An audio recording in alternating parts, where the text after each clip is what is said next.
মই আপোনালোকক স্বাগতম জনাইছো।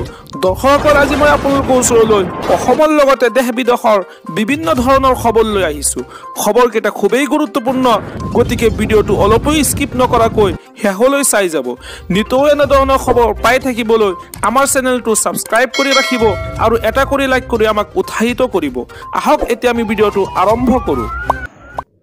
আজি আমাৰ প্ৰথম খবৰটো এটা গুৰুত্বপূৰ্ণ খবৰ, এটা বিগ ব্ৰেকিং নিউজ। চাকৰিৰ নামত প্ৰলোভন, হেৰুৱালে 26,000 টকা। সাৱধান হওক আপুনি, এয়াৰ হোষ্টেজৰ চাকৰিৰ নামত ৰাজ্যত প্ৰবঞ্চকৰ জাল। হঠাৎ চাকৰিৰ অফাৰ দি আপোনালৈ আহিব পাৰে ফোন কল। গুৱাহাটীত কাৰ্যালয় খুলি প্ৰবঞ্চনাৰ জাল পাতিছে একাংশ ভুৱা প্ৰতিষ্ঠানে। ভয়ংকৰ প্ৰবঞ্চনাৰ বলি হ'ল পাঠশালাৰ এগৰাকী যুৱতী। এয়াৰ হোষ্টেজত চাকৰি খোৱা বুলি যুৱতীগৰাকীক ফোন কৰিছিল বিশেষ এটা ফোন নম্বৰৰ পৰা। সেই বিশেষ ফোন নম্বৰটো হৈছে 7099014793। এইটো ফোন নম্বৰৰ পৰা ফোন কৰি যুৱতীগৰাকীক মাতিছিল গুৱাহাটীলৈ। লাচিত নগৰত থকা ফ্ৰেংকফিন নামৰ প্ৰতিষ্ঠানটোৰ কাৰ্যালয়লৈ আহিছিল যুৱতীগৰাকী আৰু সেই কাৰ্যালয়ৰ ভিতৰতে জোৰ জুলুমকৈ নাম ভৰ্তি কৰাই 26,000 টকা লোৱাৰ অভিযোগ আনিছে যুৱতীগৰাকীয়ে। যুৱতীগৰাকীয়ে টকা দিয়াৰ পিছতে গাই এৰা মন্তব্য কৰিছে ফ্ৰেংকফিন নামৰ প্ৰতিষ্ঠানটোৱে। উপায়ন্তৰ হৈ সংবাদ মাধ্যমৰ ওচৰত মুখ খুলিলে যুৱতীগৰাকীয়ে। আজি মই পৰৱৰ্তী খবৰটো এটা গুৰুত্বপূৰ্ণ খবৰ, এটা বিগ ব্ৰেকিং নিউজ। কুকুৰে কামুৰিলে লাভ কৰিব 20,000 টকা পৰ্যন্ত ক্ষতিপূৰণ। দেশৰ উচ্চ ন্যায়ালয়ৰ গুৰুত্বপূৰ্ণ ৰায়দান। পাঞ্জাৱ আৰু হাৰিয়ানা উচ্চ ন্যায়ালয়ৰ গুৰুত্বপূৰ্ণ ৰায়। কুকুৰে কামুৰিলে ভুক্তভোগীক ক্ষতিপূৰণ দিব লাগিব দুয়োখন ৰাজ্যই। কুকুৰৰ দাঁতৰ দাগ অনুসৰি প্ৰতিটোৰ বাবে দিব লাগিব 10,000 টকাৰ ক্ষতিপূৰণ। পাঞ্জাৱ আৰু হাৰিয়ানা চৰকাৰক এই সন্দৰ্ভত গাইডলাইন প্ৰস্তুত কৰিবলৈ নিৰ্দেশ দিছে উচ্চ ন্যায়ালয়ে। আজি মই পৰৱৰ্তী খবৰটো এটা গুৰুত্বপূৰ্ণ খবৰ, এটা বিগ ব্ৰেকিং নিউজ। হিতাধিকাৰীৰ ঘৰে ঘৰে যাব চৰকাৰ। কাইলৈৰ পৰা চৰকাৰৰ বৃহৎ অভিযান। কাইলৈৰ পৰা সকলোৰে ঘৰে ঘৰে যাব বিজেপি চৰকাৰ।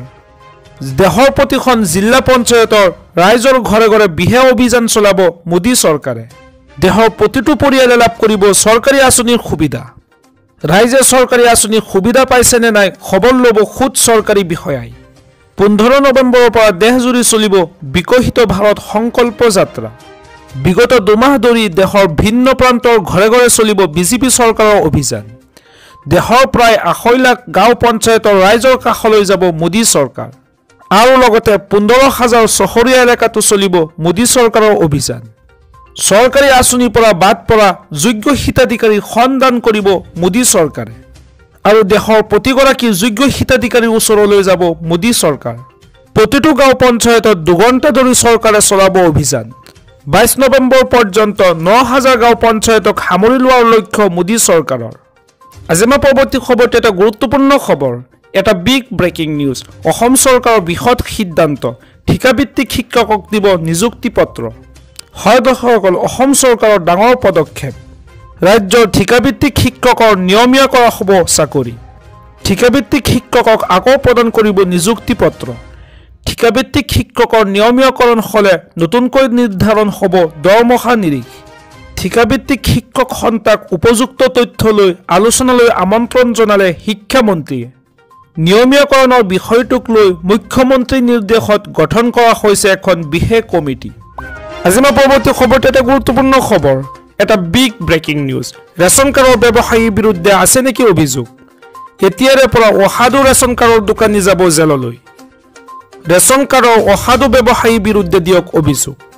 ৰেচন কাৰ্ড থকা প্ৰতিগৰাকী লোকৰ বাবে জৰুৰী খবৰ। আপুনি ৰেচন কাৰ্ডৰ সামগ্ৰী লাভ কৰা নাই নেকি? আনহাতে সুলভ মূল্যৰ দোকানীয়ে কমকৈ দিছে নেকি খাদ্য সামগ্ৰী? তেন্তে আপুনি এতিয়াই দাখিল কৰক অভিযোগ। 1800-345-3611 নম্বৰত অভিযোগ দাখিল কৰিব পাৰিব আপুনি। BSNLৰ গ্ৰাহকসকলে 1967 নম্বৰত অভিযোগ দিব পাৰিব। ৰেল দুৰ্ঘটনাত মৃত্যু হোৱা লোকৰ পৰিয়ালে লাভ কৰিব 10 লাখ টকা। হয় দৰ্শকসকল, ৰাজ্যত ৰেল দুৰ্ঘটনা সঘনাই দেখা গৈ আছে। ৰেল দুৰ্ঘটনাত মৃত্যু হোৱা লোকৰ পৰিয়ালে চৰকাৰে দিব 10 লাখ টকা। ভাৰতীয় ৰেলৱে কৰিছে এই ঘোষণা। ৰেল দুৰ্ঘটনাত গুৰুতৰভাৱে আঘাতপ্ৰাপ্ত লোকসকলক প্ৰদান কৰিব চৰকাৰে 2.5 লাখ টকা। আনহাতে সামান্য আঘাতপ্ৰাপ্ত লোকসকলক 50,000 টকাৰ ক্ষতিপূৰণ প্ৰদান কৰিব চৰকাৰে।